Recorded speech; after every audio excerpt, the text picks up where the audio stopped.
주말 아침 송은재TV 시작합니다. 국민의힘 당권 경쟁 이제 열기가 후끈 달아올랐습니다.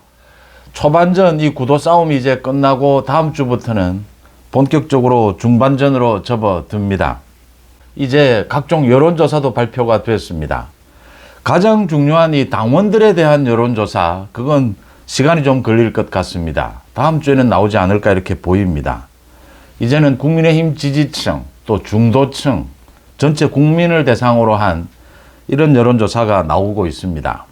여기에 따라서 4명의 후보 각 캠프마다 모두 긴장을 하고 있습니다. 앞서가는 사람이건 뒤따라가는 사람이건 모두 각 캠프마다 긴장을 하고 있습니다. 또 이 중반전 전략을 어떻게 세워야 하느냐라는 걸로 고민을 하고 있습니다.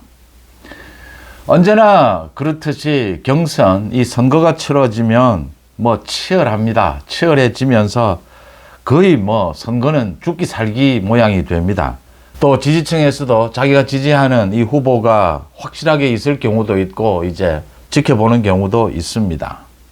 저는 이 전당대회가 시작되기 전부터 송은재TV는 중립적인 입장에서 누가 가장 윤석열 정부 성공, 정권 재창출, 문의조 심판, 이 사법 처리, 여기에 누가 가장 적임자인지를 한번 추적해서 따라가 보자. 공정하게 이렇게 본다면 서서히 드러나게 될 것이다. 누가 주인공인지 드러나게 될 것이다. 그래서 여러분들과 함께 이걸 따라가 보자 라고 제가 제안을 드렸고 지금 그렇게 따라가고 있습니다. 순간순간 제가 어느 후보의 편을 들 수도 있고 어느 후보가 잘했다 못했다 판가름을 할 수도 있습니다. 전체적으로는 지금 4명의 후보를 모두 가능한 한 공정하고 과학적으로 따라가 보려고 노력을 하고 있습니다. 지금 언론을 비롯해서 많은 유튜브 등에서도 어느 한쪽 지지가 이제 분명해지고 있습니다. 이럴 때 사실은 어느 쪽이 옳으냐 그러냐 그게 좀 더 선명합니다. 이게 중간에 서 있으면 양쪽으로부터 다 공격을 받는 이런 경우를 보게 됩니다. 선거는 그만큼 치열하고 선거는 일단 붙으면 죽기 아니면 살기가 되는 상황을 피할 수가 없습니다. 그럼에도 불구하고 분명한 윤곽이 드러날 때까지는 공정하고 과학적으로 추적해 보고자 합니다. 전체적인 판세는 이렇습니다. 이 초반전 판세가 가장 중요합니다. 초반에 어떻게 구도가 잡히느냐라는 것이죠. 이번에는 가장 예상하지 못했던 것이 원희룡의 전격 등장입니다. 나경원, 그러니까 친윤 후보로 나경원이 떠오르다가 나경원이 이제 친윤이 아니고 친윤, 찐윤 후보로 원희룡이 떠오른 것입니다. 갑자기 출마를 한 것이죠. 이제 그래서 4명 이 구도가 잡혔습니다.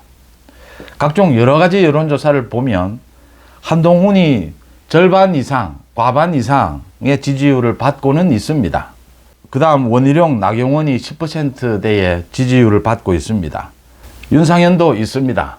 문제는 이 국민의힘 지지층, 이것과 지금 당원들의 생각은 이 같은 방향은 비슷한데 이게 과거의 경선을 보면 조금 차이는 있습니다. 이 조직표도 있고 당원들의 생각 그리고 국민의힘 지지층 이게 꼭 같지는 않다. 가는 방향은 비슷해도 그 진폭은 다르다라고 하는 것입니다. 그리고 이번에는 민심이 20% 반영이 됩니다. 민심은 중도층으로 일단 보면 될 것 같습니다. 이런 전체 판세 속에서 한동훈 캠프가 지금 긴장하고 있는 것은 역시 친윤 의원들을 중심으로 해서 현역 의원들을 중심으로 해서 조직표가 움직이고 있다. 또 한동훈에 대한 분명한 이 거부 의사를 분명히 하고 있습니다. 영남권을 지금 돌고 있는데 시도지사를 비롯해서 현역 의원들 한동훈이 방문을 하는 것을 굉장히 꺼리고 아예 거부를 하고 있는 이런 형국입니다. 이게 어떤 영향을 미치게 될 것이냐. 현역 의원들은 역시 조직표 동원, 전체 분위기를 잡아가는데 굉장히 효과적인 수단들을 가지고 있습니다. 한동훈의 고민이죠. 이게 지금 1차 투표에서 끝내기 위해서는 과반 획득을 계속 유지해 가야 되는데 그게 가능할 것이냐. 그러니까 그동안에 김기현이 당선이 될 때나 그동안의 이 당내 경선을 보면 나경원이 출마를 했을 경우도 있었습니다. 그때도 10% 이상 차이가 났다. 이 당원 투표와 국민의힘 지지층, 또 김기현이 당선이 될 때도 국민의힘 지지층, 이 여론조사와 이 당원들의 투표는 10% 이상 차이가 났다라고 하는 것입니다. 그러니까 당원들은 어느 한쪽으로 몰아주기를 더 많이 했고 또 조직표도 있다라고 하는 것입니다. 그런데 이번 경선의 또 변수는 이 20% 민심이 있는 것입니다. 이 20% 민심은 한동훈과 나경원이 좀 강세를 보이고 있습니다. 그러니까 이 원희룡과 윤상현보다는. 그래서 지금 이 한동훈과 원희룡, 나경원 이렇게 본다면 이 민심이 있고 이 국민의힘 지지층과 당심의 차이가 있다라고 하더라도 그게 과거처럼 크지는 않을 것이다. 민심이 작용을 해서. 그런 것들을 고려해서 본다면 초반에는 원희룡이 준비가 좀 덜 된 부분이 있었습니다. 그래서 원희룡의 메시지가 좀 강력하지 못했고 좀 이렇게 알차지 못했다. 상대적으로 한동훈은 준비를 굉장히 많이 했다라는, 또 나경원은 준비를 많이 했다. 이런 것 때문에 초반에 원희룡이 친윤의 이 세를 엎고 있는데도 이 한동훈의 과반을 저지하는 데는 실패를 했다. 초반 판세에서는 실패를 했다. 그렇지만 이 한동훈 과반을 넘기긴 했지만 이 원희룡과 나경원이 이 합하게 되면 한동훈 해볼 만한 게임이다 라는 걸로 지금 판세가 나오고 있습니다. 윤상현이 좀 존재감이 없는 것은 뭐 예상했던 대로입니다. 이런 판세에서 이제 한동훈도 이 친윤 현역 의원들을 중심으로 한 조직표, 조직적인 거부, 이게 뭐 여전히 부담입니다. 가장 큰 부담은 뭐 역시 이 용산 윤심이 어디에 있느냐, 윤심과의 거리감, 이게 한동훈으로서는 가장 긴장할 수밖에 없는 대목입니다. 말씀드린 대로 원희룡도 초반에 이 친윤세를 엎긴 했는데 이 예상보다는 이 지지율을 끌어올리는 데는, 그러니까 원희룡의 지지율은 상당히 많이 올랐습니다. 그런데 한동훈의 지지율은 거의 비슷했다라고 하는 것입니다. 그래서 한동훈의 지지율을 이 뭉개는 데는, 깨부수는 데는 좀 실패를 했다. 나경원은 역시 이 원희룡과 이 친윤 후보, 이 부분에서 애매하게 서로 지금 뭐 배신이다 아니다 이런 이야기가 오고 가면서 나경원으로서는 폭발적으로 지지율을 끌어올리기는 실패를 했다.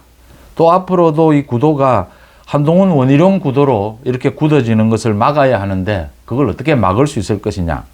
원희룡은 조직, 한동훈은 뭐 바람, 뭐 이런 식으로 지금 움직이고 있는 형편입니다. 윤상현은 좀 고민을 할 수밖에 없는 이런 상황이 되어 있습니다. 앞으로 전체 판세를 흔들 가장 주요한 요인은 초반에도 그랬지만 두 가지입니다. 그러니까 이렇게 지지율 차이가 클 때는 네거티브입니다. 네거티브 공세가 강해질 것이다. 한동훈에 대한 네거티브 공세가 강해질 것이다. 지금 이제 원희룡 자신도 직접 이야기를 했고 원희룡 캠프 쪽에서는 한동훈에 대해서 배신자 이야기까지 나왔습니다. 당내 경선에서 뭐 나올 수 있는 최고 수위입니다. 배신자, 윤석열 대통령 탄핵 가능성까지 이야기가 나왔습니다. 뭐 이까지 나왔다면 이제 나올 수 있는 수위는 다 나온 겁니다. 정말 여기서 이제 더 나아가게 되면 한동훈에 대해서 뭐 각종 비리 의혹 뭐 이런 것까지 제기를 하는 한동훈 가족 뭐 이런 식으로 야당에서 제기해온 뭐 그런 부분까지 끌어당겨올 가능성도 있습니다. 뭐 수위는 높아질 대로 높아졌다. 나올 이야기는 다 나왔다라고 하는 것이고요. 또 하나 남아있는 변수가 후보 단일화입니다. 이게 이번에는 지금 당헌 당규에 결선 투표가 그대로 유지가 되고 있기 때문에 후보 단일화를 굳이 하지 않아도 결선 투표로 만약 가게 되면 후보 단일화가 되는 셈입니다. 그런데 그렇게 가기 전에 후보 단일화를 할 수 있느냐, 이 분위기 싸움입니다. 한동훈과 원희룡의 양자 대결 구도를 만들 수 있느냐라는 것이죠. 그게 일찍 만들어야 한동훈 대세론을 저지할 수 있다. 그래서 원희룡은 굉장히 적극적인데 이 나경원이 소극적입니다. 나경원은 또 지난번 김기현이 당대표가 될 때 한번 그 연판장 소동이죠. 한번 출마조차 하지 못한 그런 경험이 있기 때문에 나경원은 뭐 소극적인 정도가 아니고 강력하게 반발을 하고 있습니다. 이 후보 단일화는 자기가 좀 유리하다라고 생각하는 사람은 계속 흘리게 되고 좀 불리하다라고 생각하는 사람은 계속 강력하게 반발하는 이런 모양을 보이게 됩니다. 이런 구도에서 후보 단일화를 위해서 조기 후보 단일화죠. 그러니까 결선 투표까지 가게 되면 이 뭐 자동 후보 단일화가 되는 셈입니다. 조기 후보 단일화를 위해서 지금 윤상현이 후보 단일화 카드를 던질 가능성도 있습니다. 또 나경원에 대해서 지금 현역 의원들을 중심으로 해서 또 친윤을 중심으로 해서 이 나경원에 대해서 후보 단일화하라라는 압력이 어마어마할 정도로 강해질 것이다. 역시 한동훈을 놓고 한동훈의 일단 과반을 저지해야 합니다. 그래서 원희룡이 쓸 수 있는 카드는 배신자 탄핵 카드, 뭐 이 주장까지 나왔습니다.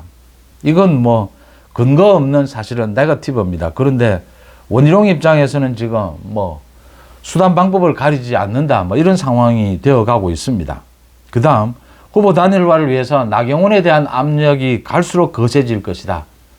나경원이 한번 경험도 있는 만큼 이번에는 버틸 때까지 버틸 것이다. 이렇게 예상이 됩니다. 한동훈에 대한 네거티브, 그 다음 나경원에 대한 후보 단일화 압력, 그래서 한동훈과 원희룡 양자 대결로 갈 수 있을 것이냐, 중반전에 그 모양을 갖출 수 있을 것이냐, 그 모양을 갖추지 못한다면 한동훈 지금 대세론을 잡기는 쉽지 않아 보인다라는 것입니다.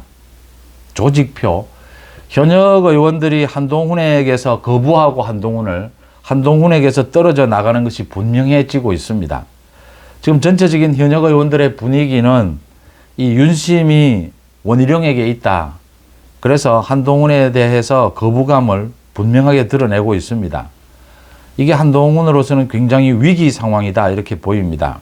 좀 우려되는 점은 앞으로 갈수록 1위를 하고 있는 이 한동훈에 대해서 배신자라고 하는 이 네거티브 공격이 더 심해질 것이다 라고 하는 것입니다. 그리고 현역 의원들 친윤을 중심으로 해서 조직적으로 한동훈에 대한 거부, 이 운동이 더 강렬해질 것이다. 또 나경원에 대해서 후보 단일화하라라고 하는 압력이 이제는 구체적이고 강력하게 들어가게 될 것이다. 나경원이 이걸 버틸 수 있을 것이냐, 아니면 중간에 나경원, 윤상현이 원희룡과 후보 단일화를 서두르게 될 것이냐, 이게 지금 다음 주부터 전개될 이 전당대회의 흐름이 될 것이다 이렇게 보입니다. 이런 것들이 본격화되면서 7월 10일 이렇게 되면 전체적인 윤곽은 잡히지 않겠느냐 이렇게 보입니다. 결선 투표까지 가느냐 가지 않느냐. 지금 1위를 달리고 있는 한동훈이 이런 뭐 여러 가지 압박을 이겨내고 계속 1위를 유지할 수 있느냐, 뭐 이런 부분에 윤곽이 잡힐 것이다 이렇게 보입니다. 말씀드린 대로 윤석열 정부 성공, 정권 재창출, 문 2조 심판, 여기에 당대표 적임자는 누구인가? 지금 뭐 많은 메시지도 쏟아내고 있습니다. 메시지보다 더 중요한 것이 지금 한동훈에 대한 배신자, 네거티브와 후보 단일화가 더 중요한 요인이 되었다. 소위 윤심과 좀 거리를 두고 이렇게 당대표가 되는 것, 이런 한동훈이 윤석열 정부 성공에 도움이 될 것이냐, 아니면 지금 원희룡은 뭐 찐윤 후보다라고 하는데 원희룡 자신은 지금 또 거리를 두려고 하고 있습니다. 이런 입장의 원희룡이냐, 한동훈에 대한 배신자 네거티브 수위를 좀 넘었다라고 보입니다. 그런데 경선 과정에서 앞으로 더 심해질 가능성이 있다. 또 후보 단일화를 둘러싼 잡음, 이 원희룡과 나경원의 후보 단일화, 여기에 따른 잡음, 그런 부분들이 우려가 되고 있습니다. 국민의힘 당권 경쟁 초반이 판세를 분석해 드렸습니다. 여러분들은 어떻게 보십니까? 송재TV 마칩니다. 고맙습니다.